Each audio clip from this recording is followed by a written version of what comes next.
everyone, welcome back to my channel. So I posted a photo on Instagram recently of my hair looking very curly and voluminous and out of the ordinary, and the response was incredibly positive. So I thought, why not do a tutorial on it when it's very simple, very easy, you don't need very many products. Just quickly before I start, just to get it out of the way, my vest is from Daily Look. I absolutely love it. I'll link it in the down bar. Top is from General Pants. My rings are also from Daily Look, and my bracelet, I have no idea what the brand is. I cannot remember for the life of me.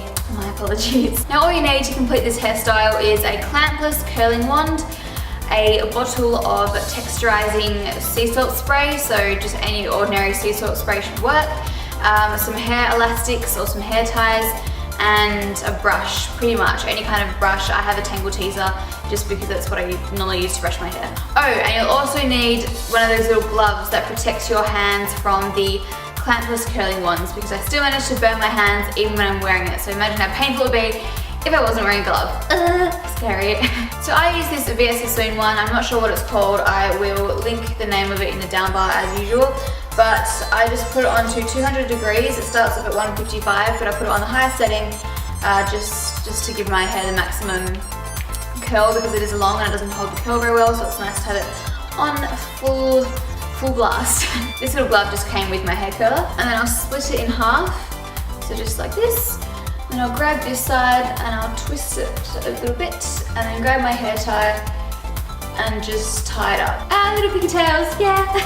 If you want to do good to your hair, you can also use a heat protectant spray. Then I'm going to grab this side of my hair and split it in half horizontally, just here. Then I'm just going to pull that behind my hair. Alright, so we've got that much hair ready at the moment. Now the amount of hair that you section off depends on how tight you want the curls and how much of a rush you're in, pretty much.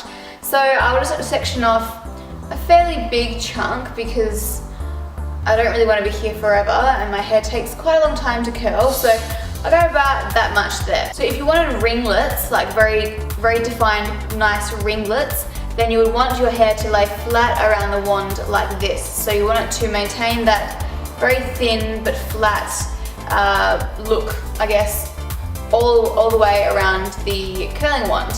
So it would look something like that. But because we don't want that for this particular tutorial, we're going to actually curl your hair like this, so that it's in like a little tube. I love that word, tube. It's probably not going to stay like that once it actually hits the wand, but it just stops the hair from becoming flat on the top. So this is pretty straightforward from here on in. It's the same concept for the whole of my hair. You just want to wrap your hair around the wand like so, and then just hold it there until you feel, ow, I'm burning myself, ow, ow. Yeah, just hold it there until you feel like it would be curled enough. This depends on how thin or how fine your hair is, how thick it might be, how coarse it might be. If you have very fine hair, you don't need to keep it on the tong for very long. But if you do have thick hair, you probably will need to keep it on a little bit longer. I'm going to do a bigger chunk just to show you how it actually looks. So this is quite a big chunk actually. The only problem with doing a big chunk is that the curl won't be as tight as it would be if it was a much smaller chunk, but I will show you what I mean. I'll take it off now, and that's how it looks. So see how it still works even though I used a bigger chunk of hair? That's why I love this tutorial. It's so much easier to just, simply just wrap your hair around this wand rather than having to ensure that it's laying flat the whole way around, which is very tedious. So that's that bit done. Then I'm going to untie the top half, put that just behind my back, just so it's out of the way, and then grab off another chunk. Look at that.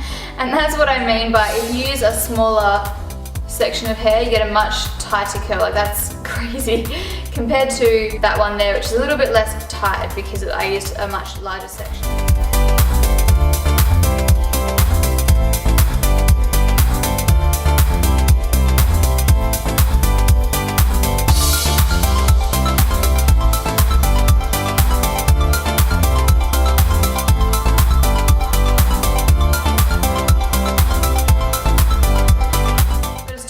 The curler.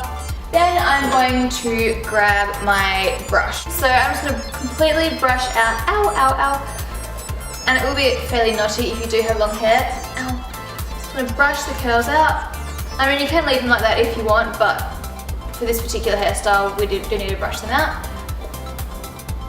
so now you just want to get your sea salt spray. What I normally do is just spray it like this. And just all throughout your hair. All it is like, you know, salt water pretty much, so it doesn't matter if you put more than you need to in. It's not gonna weigh your hair down or anything like that.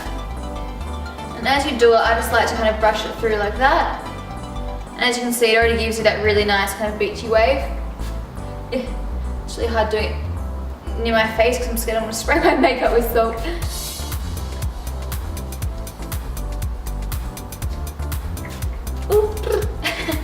And sometimes I even spray it on my hand and just kind of rough it through the top of my head. Just because I don't want to spray the whole thing straight directly onto my scalp. So that is how it looks completed. I hope you guys found this informative. Personally, I actually do prefer to wear my hair flipped on the side recently, so it just gives my hair more volume. My top's falling off. It just, yeah. This is how I wore it in that, ooh, like I'm from like Greece or something. I can't see how it looks in the viewfinder. I can only see what it looks like in the mirror behind me, and it looks kind of weird in the mirror. I think it's because I've got regrowth, so it kind of looks like I've got like a bald patch here or something. Yeah, not really, just regrowth. That's also a great little trick if you do have your hair, you know, curled like this, is flipping it over, and that gives it a lot of volume. That gives it a lot of volume, so that just made it very buffy again, which is nice. Alright, well, that's the end of the video. Thank you so much for watching. Please leave me a comment down below letting me know whether or not you prefer it straight or curly, or if you like it curly, do you like it on the side or do you like it in the middle? I am very curious to hear what you have to say. Also, please like the video if you liked it, just because it helps me out. And yeah, all the links that you might need are in the down bar, and I hope you have a fabulous, fabulous, fabulous day or night, and I'll see you guys in my next video. Bye.